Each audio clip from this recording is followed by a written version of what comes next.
그 윤병세 장관 혹은 물밑에서 이 합의를 이뤄냈던 이병기 비서실장이 어떤 권리로 이 합의를 했느냐는데 나는 우리 국회가 한번 따져봐야 된다는 생각을 합니다. 근원적인 문제가 있는 거죠. 예.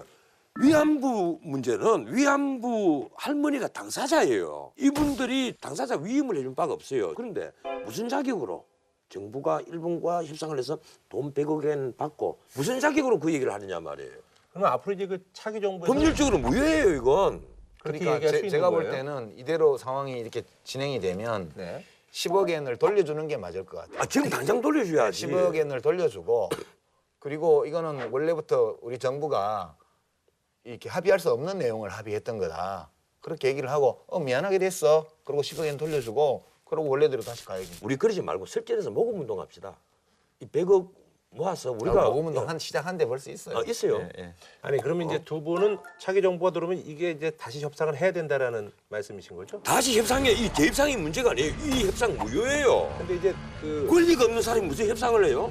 우리가 이제 뭐 이제 언론에서 나온 얘기가 그래도 국가와 국가 간에 맺었던 거니까 이걸 이렇게 손바닥 뒤집듯이 하는 거 자체가 일본에서도 그렇게 얘기하는 거고. 보기 좋은 일은 아니죠. 보기 좋은 일은 아닌데 아닌데, 예. 국가 간에 네네. 이렇게 어떤 과거 역사 문제를 두고 합의했던 거를 이렇게 또 되돌리거나 이런 어떤 흔한 일은 아니에요. 근데 그만큼 이 조약이 원래 한국 정부, 일본 정부 다 멍청했던 거예요.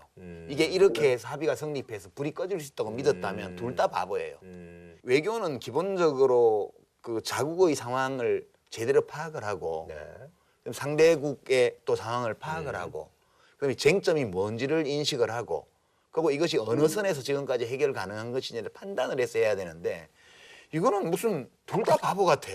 이렇게 합의를 해놓고 이게 잘 되기를 바랐다면 그건 난 멍청이에요라고 고백하는 거예요. 그때 그 당시 이런 비판이 있음에도 불구하고 했던 게 이제 그 미국 측의 어떤 압력이라든지 이런 것들이었잖아요. 그래서 미국 쪽은 늘 그걸 원해왔죠. 예, 그래서 이번에 이제 아베가 또 이제 뭐 그 조 바이든 이제 부총리한테 또 이런 얘기들을 해서 뭐 우리한테 이제 좀 압박을 하는 그런 또 모양새가 좀 연출되고 있는데 이번에 조 바이든 문제는 일본 언론이 천박하면 또 드러나는 문제입니다. 일본 신문에 뭐라고 났는가 하면 아베 신조와 조 바이든 간의 대화가 있었고 그래서 이것이 그 합의에 역행하면 되지 않는다 이런 얘기가 오고 갔고 그리고 조 바이든이 황교안 그 대통령 권한 대행에게 전화를 걸어서 우려를 표명했다. 이 얘기가 이미 그 일본의 매체에서 흘러나왔고 크게 대문짝만하게 나왔어요.